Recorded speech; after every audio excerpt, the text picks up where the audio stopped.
2017년 1월 30일 글렌데일 경찰국에 20세의 젊은 여성의 실종 신고가 접수됩니다. 실종자는 라크레센타에 거주하고 있던 일레인 박. 신고자는 실종 여성의 어머니인 수잔 박 씨였습니다. 그녀의 딸이 28일 남자친구 집 방문 후 귀가하지 않자 신고를 한 것이었습니다. 수잔 박 씨는 29일 이미 한 차례 실종 신고를 시도했지만 딸이 성인이라는 이유로 경찰이 하루 더 기다리라는 말에 30일 발런테리 미싱, 즉 자발적 가출로 접수를 하게 됩니다. 그로부터 이틀 뒤인 2월 2일 말리부 코스트 퍼시픽 하이웨이에서 일레인 박의 차가 발견됩니다. 2015년형 차콜 그레이색 혼다 시빅 차량이었습니다. 그녀의 마지막 핸드폰 신호가 잡혔던 1월 28일 오후 3시 42분의 위치 정보를 확보한 경찰이 디스패처를 급하해 차를 찾지만 그 자리에 없어서 주변을 살피다 코스트 퍼시픽 하이웨이에서 발견하게 된 겁니다. 차량을 살펴보던 디스패처는 몇 가지 특징을 찾아냅니다. 차량 문은 잠기지 않은 상태, 키는 액세서리 모드에 꽂혀 있었고 헤드라이트는 켜있는 위치에 있었지만 차량 배터리는 방전된 상태였습니다. 그리고 차량 안에는 일레인의 소지품이 발견되었습니다. 하지만 그녀는 어디에서도 찾아볼 수 없었습니다. 젊은 여성의 갑작스러운 실종, 일레인 박, 그녀는 어떤 사람이었을까요? 일레인 박은 1996년 9월 24일에 태어났습니다. 그녀의 성장 배경에 대해서는 정확히 알려진 것이 없지만 어머니 수잔 박 씨의 진술을 통해 유추해 볼 때 그녀가 유복한 유년 시절을 보내지는 못했던 것으로 보입니다. 2008년 일레인의 부모가 이혼을 하면서 그녀는 대학 시절 잠깐을 제외하고는 어머니와 함께 살았던 것으로 알려져 있습니다. 일레인은 고등학교 때 치어리더를 했고 음악과 연기와 같은 예술 방면의 소질을 보였습니다. 그녀는 영화 크레이지 스투피드 러브와 TV쇼 매드TV 위기의 주부들에서 작은 역할을 맡기도 했습니다. 크레센타 발리 고등학교를 졸업한 일레인은 피어스 칼리지에 진학합니다.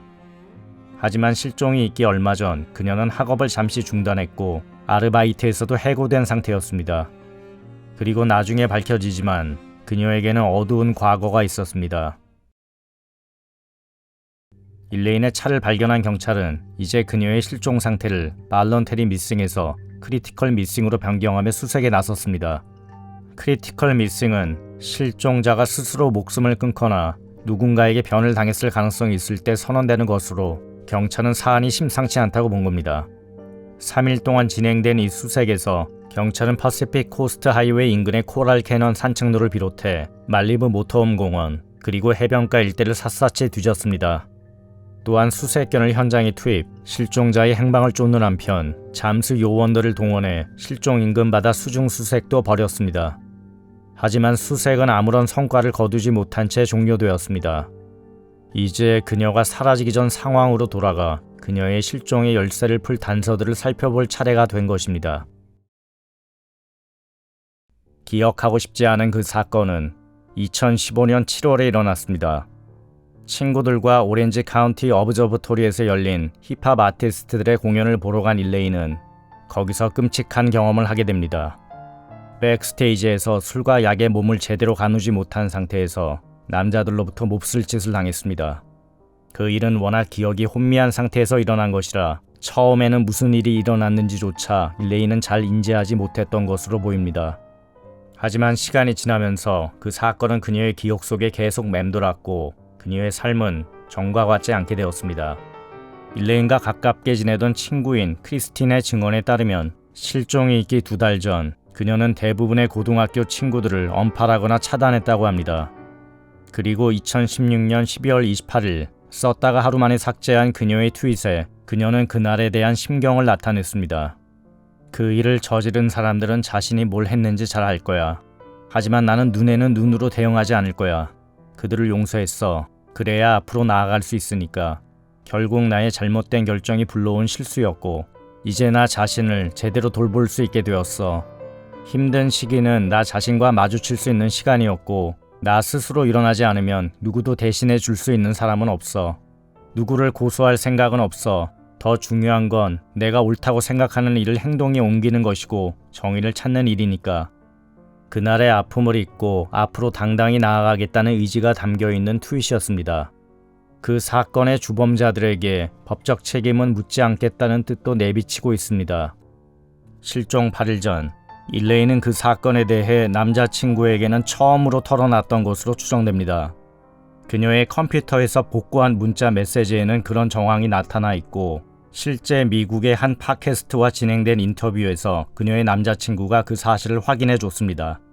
그녀가 정확히 무슨 말을 했는지는 문자에 드러나 있지 않지만 남자친구의 반응으로 미루어 볼 때 그 사건에 대한 언급이 있었음을 추측해 볼 수 있습니다. 실종 무렵 그녀의 심경은 정확히 무엇이었을까요? 이제 그녀가 사라지기 전날인 2017년 1월 27일로 돌아가 보겠습니다. 일레인이 남자친구를 만난 2017년 1월 27일은 그녀가 1월 3일 결별을 선언한 뒤 처음으로 그를 다시 보는 날이었습니다. 이 둘의 관계는 일반적인 커플의 관계와는 조금 달랐던 것으로 보입니다. 남자친구의 증언에서 그런 점을 엿볼 수 있습니다. 우리는 공식적인 커플이었던 적이 없다. 서로에게 우리가 무슨 사이인지 확인한 적이 없었다. 공통점이 많았고 서로 잘 맞아서 얘기가 잘 통했다. 그게 다였다. 일레인의 남자친구 디바인은 어떤 사람이었을까?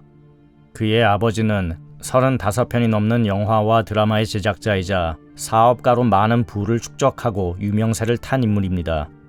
남자친구인 디바인은 당시 아버지 소유의 고급 맨션 게스트하우스에서 기거하고 있었는데, 이 맨션이 있는 지역인 캘리포니아 칼라바사스는 이름만 대면 알 법한 헐리우드 스타들의 집이 즐비한 부촌입니다. 디바인의 집이 있던 곳은 곳곳에 CCTV가 있고 사람과 차량의 출입을 엄격하게 통제하는 외부인 출입 제한 주거지역이었습니다. 저녁 7시 30분, 일레인은 집에서 나와 8시 10분 디바인의 집에 도착합니다.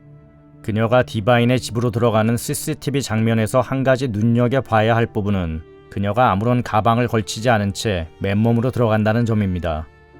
사실 일레인이 그의 집으로 갈 때 가져간 것으로 추정되는 가방이 하나 있었습니다.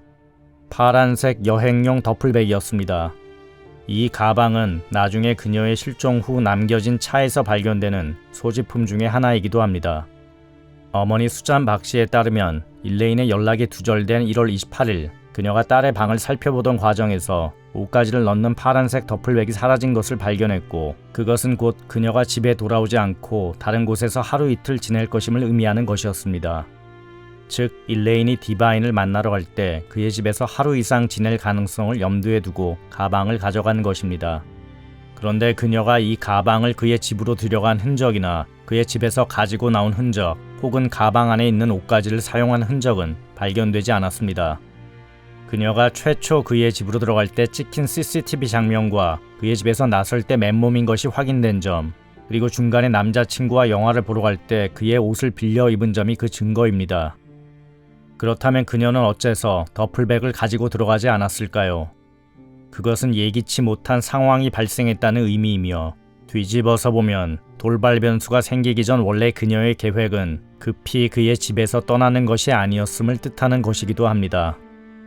저녁 9시 4분, 일레인은 어머니에게 한 통의 문자를 보냅니다. 미안, 이따가 보낼게.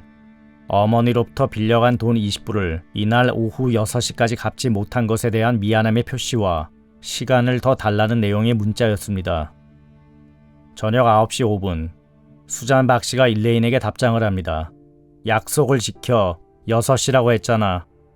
모녀의 사이는 좋지 않았습니다. 경제적인 어려움 때문에 자주 다퉜고 여러 가지 문제로 부딪혔습니다. 한 집에 살았지만 대화는 거의 단절된 상태였고 서로 무엇을 하는지 잘 모를 정도로 각자의 생활을 간섭하지 않았던 것으로 알려져 있습니다. 돈에 있어서는 어머니 수잔 박 씨가 딸을 엄격하게 대한 점도 포착됩니다. 저녁 10시 20분, 디바인은 우버 택시를 불러 일레인과 우드랜드 힐스에 있는 AMC 영화관으로 영화를 보러 갑니다. 디바인은 영화를 왜 보러 갔냐는 질문에 일레인이 집에 왔을 때 짜증이 난 듯 보였고 풀이 주고 있었다. 그래서 기분을 전환할 겸 영화를 보러 갔다고 답했습니다. 우버 택시 기사 증언에 따르면 택시 안에서 둘의 사이는 좋아 보였다고 합니다. 다만 일레인이 술에 취한 듯 보였고 디바인이 그녀에게 괜찮냐고 재차 묻는 장면이 있었다고도 진술했습니다. 이는 디바인이 한 팟캐스트 호스트와 나눈 문답에서 그날 술을 마신 사실이나 쾌락을 위한 약 사용을 전면 부인했던 것과는 배치되는 대목입니다. 이 둘이 평소 나눈 문자에서 기분을 좋게 하는 약에 대한 얘기가 자주 등장한 것으로 볼 때 그들이 그날 그것을 했을 가능성은 배제할 수 없습니다. 새벽 1시 10분, 둘은 디바인의 게스트하우스로 우버 택시를 타고 다시 돌아옵니다. 돌아오는 길에 택시에서 일레인이 엄마와의 좋지 않은 관계와 그녀가 겪고 있던 가정생활의 어려움 등을 자신에게 토로했다고 디바인은 진술했습니다. 그런 얘기는 처음 듣는 것이라 그는 적지 않게 놀랐다는 얘기도 덧붙였습니다. 영화관에서 돌아온 디바인은 새벽 1, 2시쯤 잠이 들었다고 합니다. 새벽 3시 20분, 일레인이 그녀의 트위터와 인스타 그리고 스냅챗을 확인합니다.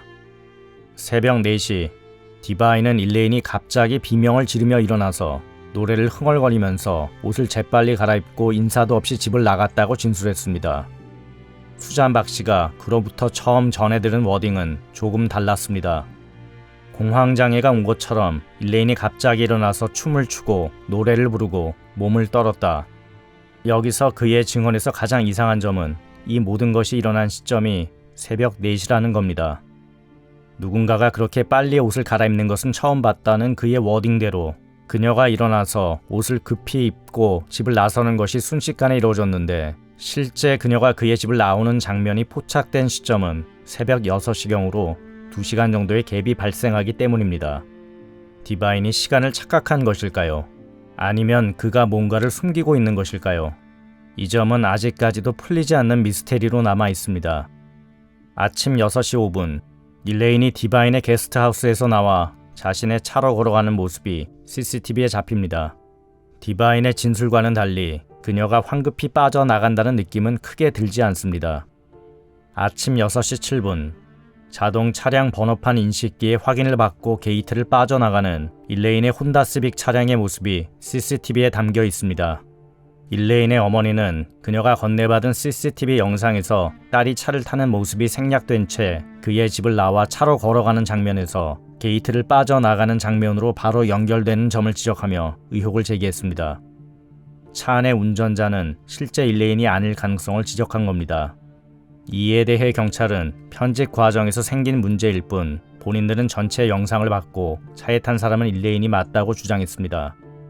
아침 6시 28분, 일레인이 Find My Friends라는 위치 공유 앱에서 디바인을 친구로 추가합니다. 자신의 위치를 볼 수 있는 친구로 디바인을 앱에서 선택한 것입니다. 하지만 디바인은 위치 공유에 대해서는 특별한 코멘트를 하지 않았습니다. 아침 7시 13분, 일레인의 판도라 앱이 사용 중임이 확인됩니다. 판도라는 미국에서 굉장히 유명한 뮤직 스트리밍 앱입니다. 이 시점에서 가장 궁금한 점은 그녀의 행선지가 어디냐는 것입니다. 누구도 그녀의 행선지를 알지 못하기 때문입니다. 그의 집을 나온 지도 벌써 1시간이 넘은 상황. 디바인의 게스트하우스에서 그녀의 집까지는 40분 남짓의 거리로 시간상으로는 이미 도착해 있을 시간입니다.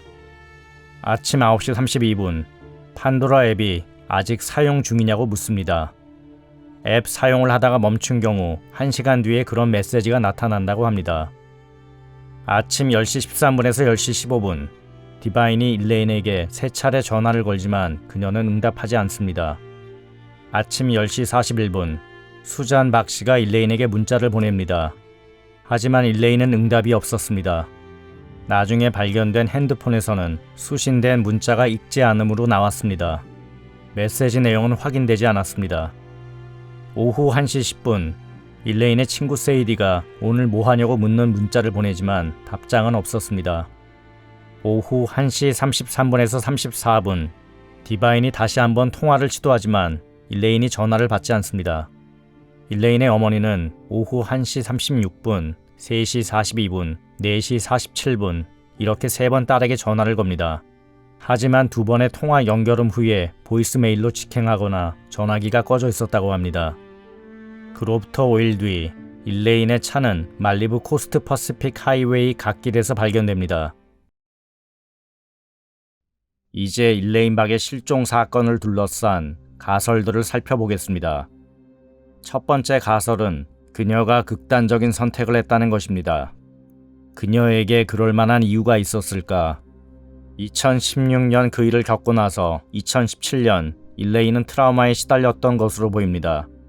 당시 현장에 있었던 목격자들로부터 얘기를 전해 들으면서 그녀의 기억 속에 희미하게 존재했던 것이 점차 또렷하게 떠올랐고 견디기 힘든 상황이 되었습니다. 어머니와의 끊임없는 불안은 언제 터질지 모를 시한폭탄 같았습니다. 설상가상으로 2016년 12월 그녀의 아버지가 양육비 중단을 선언하면서 경제적인 궁핍은 심화되었습니다. 학업도 중단했고 알바에서는 해고된 상태였습니다.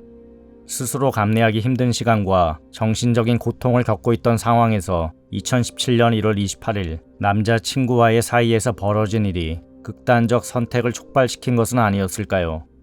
그것이 그녀가 스스로 생을 마감했을 것이라고 보는 사람들의 시선입니다.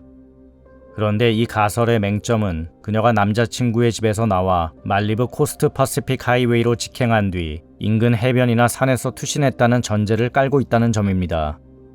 바꿔 말해 이 가설은 그녀가 실종된 당일인 1월 28일부터 차가 발견된 시점인 2월 2일까지 그 자리에 그녀의 차가 줄곧 주차되어 있었다는 전제에 기반을 두고 있어서 문제가 된다는 뜻입니다. 이북은 사정이 밝은 레딧 유저들에 의하면 차가 5일 동안 주차되었을 가능성은 희박하다는 입장입니다. 그녀의 차에서 주차 위반 티켓 하나 발견되지 않은 점이 그 근거라고 말합니다. 차가 발견된 곳은 인기 있는 자리로 그렇게 오랜 시간 주차 위반 티켓 하나 없이 있었다는 것은 말이 되지 않으며 특히 새벽 2시에서 4시 사이는 주차 자체가 불허되어 있는 지역이라고 합니다. 일레인의 어머니 측에서는 현상금까지 내걸며 1월 28일과 2월 2일 사이 해당 자리에 주차된 딸의 차를 목격한 사람들의 제보를 부탁했습니다. 하지만 결정적인 제보는 나오지 않았습니다. 두 번째 가설은 그녀가 남자친구 집을 나온 후 누군가에 의해 강제적으로 끌려간 뒤 사망에 이르렀다는 겁니다. 28일 새벽 그녀가 보였던 이상한 행동과 더불어 이 실종 사건에서 가장 미스테리한 부분을 꼽는다면 그녀의 차와 그 안에 있는 소지품이 발견된 방식일 것입니다. 많은 차들이 오고 가는 곳 인기 있는 자리에 주차되어 있던 일레인의 혼다 시빅 차량. 차량 문은 잠겨 있지 않았고 차 키는 ACC 모드에 꽂혀 있어 배터리 전원이 켜진 상태였습니다. ACC 모드란 헤드라이트, 오디오, 내비게이션 등의 차량 내 간단한 전기장치를 사용할 수 있는 상태를 의미합니다. 실제 헤드라이트는 온 위치에 있었고 배터리는 방전돼 있었습니다. 차량 안 그녀의 소지품이 발견된 모습 역시 이상했습니다. 휴대전화 아이폰 7이 콘솔 박스에서 발견되었고 뒷좌석에는 옷가지가 들어있는 더플백이, 앞좌석에는 검정색 백팩이 가지런히 놓여 있었습니다. 백팩 안에는 맥북이, 백팩 앞쪽 파켓에는 그녀의 운전면허증이 들어있었습니다. 아울러 37불의 현금도 발견되었습니다. 많은 사람들이 드나드는 장소에 차량 주인이 일레인 박이라는 것을 쉽게 알 수 있게 세팅된 채 차가 놓여진 점은 그녀의 실종에 범죄 행위가 개입되었을 가능성을 강력히 시사합니다. 이 가설의 문제는 일레인이 언제 어디서 범죄를 당했는지 명확히 설명하지 못하는 데 있습니다. 일각에서는 그녀가 말리부의 일출을 보러 갔다가 변을 당했을 가능성을 제기합니다.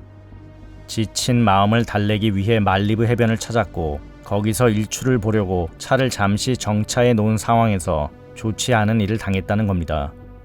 하지만 이곳을 잘 아는 사람은 전제 자체가 잘못됐다고 고개를 가로젓습니다. 일몰은 아름답지만 일출은 안개가 많이 껴서 보이지 않는다는 겁니다. 어떤 사람들은 일레인이 갑작스럽게 디바인과 위치 공유를 한 사실을 근거로 그녀가 위험한 상황에 처했을 거라고 얘기를 합니다. 그러나 그녀가 앱 설정에서 실시간 위치를 공유하는 단계까지는 이르지 않은 것으로 보이기 때문에 그런 추측은 무리가 있습니다.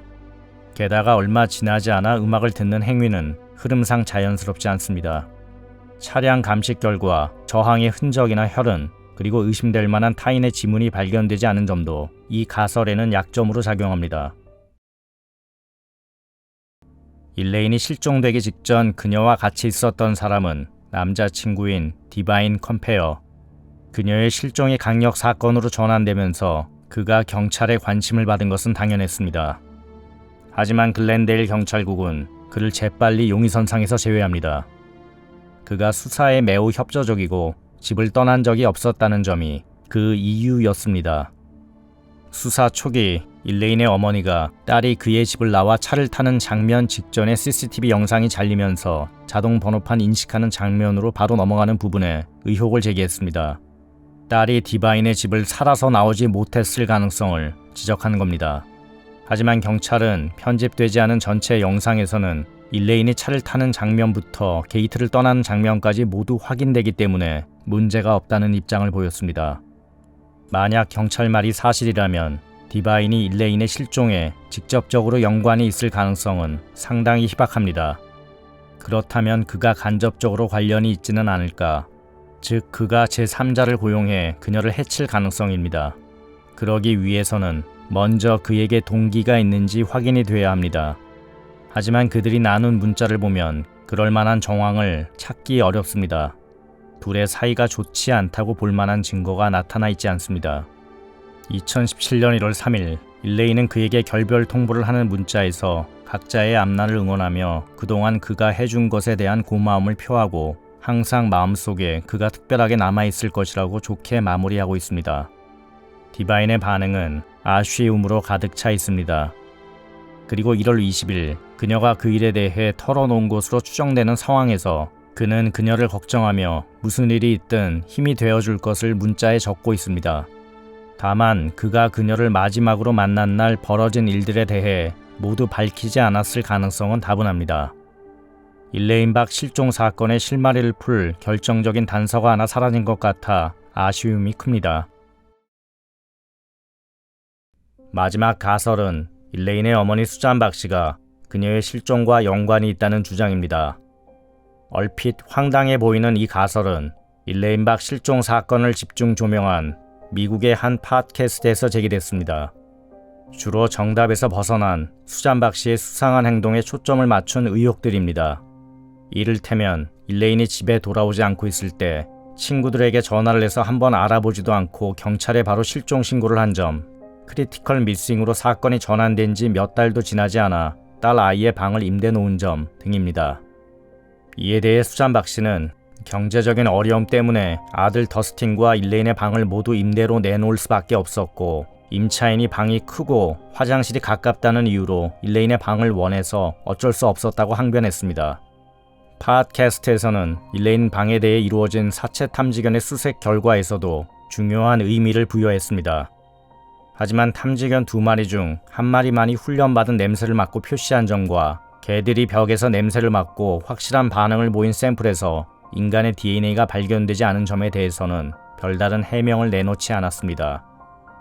무엇보다 팟캐스트에서 수잔 박 씨의 의혹들을 파워포인트로 정리해서 글렌데일 경찰국에 프레젠테이션을 한 지 몇 년이 흘렀음에도 아직까지 그녀가 용의자로 특정되지 않고 있는 점은 어떻게 받아들여야 할지 모르겠습니다.